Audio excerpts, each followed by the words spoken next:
C'est parce que l'action des parlementaires est fondamentale pour garantir le droit à une alimentation adéquate pour tous que le réseau des parlementaires d'Afrique centrale pour la sécurité alimentaire et nutritionnelle, RAPACSAN, tient sa conférence à Libreville. Une rencontre axée autour de plusieurs thématiques qui ne sauraient être mises en musique sans revenir sur le rôle véritable de ces honorables et vénérables dans le processus. Les différentes conventions qui sont signées à l'étranger doivent être ratifiées par les parlements, ce qui donne donc la possibilité aux parlementaires d'être imprégnés, formés et informés des stratégies à mettre en œuvre pour servir de relais auprès des différentes populations, mais aussi des gouvernants parce que nous nous trouvons au centre. Donc il est tout à fait indiqué qu'aujourd'hui, l'aliment ou l'alimentation étant au centre des préoccupations, que les parlementaires se saisissent de cela pour pouvoir évoquer ce problème, des échanges d'expériences et de voir quelles sont les stratégies idoines pour que nous puissions effectivement tendre vers cet objectif de faim zéro à travers le monde et partant l'Afrique centrale et nos pays respectifs.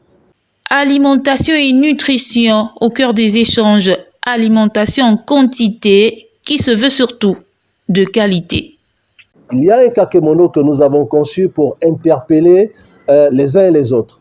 Vous allez voir qu'il y a un kakemono où il y a un cerveau d'une certaine taille, un cerveau d'une autre taille.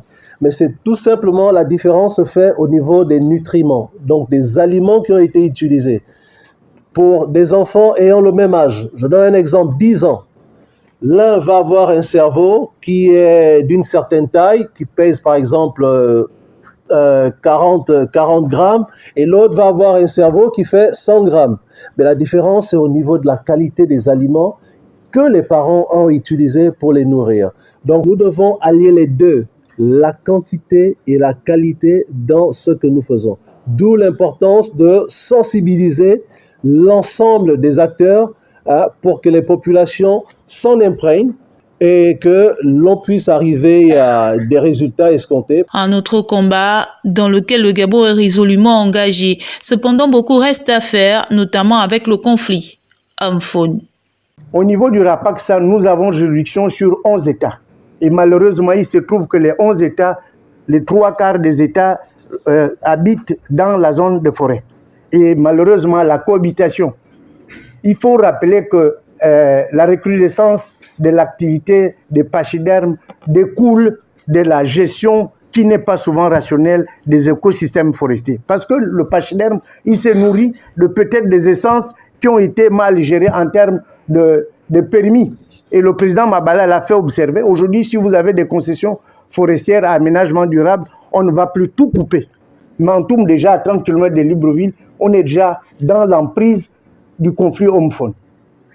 Je racontais cette histoire à mon collègue. Nous étions avec le préfet sur la route de Coco Beach, à Meba. Les éléphants sont venus manger dans le village et quand nous arrivons avec le préfet, le chef de Goukou dit, la population est partie en brousse pour dire vous protégez plus les éléphants que nous autres, nous ne voulons pas recevoir le préfet.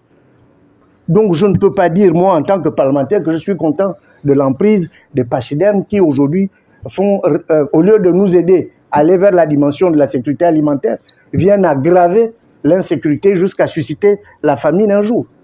RAPACSAN pour une alimentation en quantité mais surtout en qualité pour atteindre l'objectif faim zéro. Objectif qui ne saurait se matérialiser sans une mise en place de nombre de prérequis.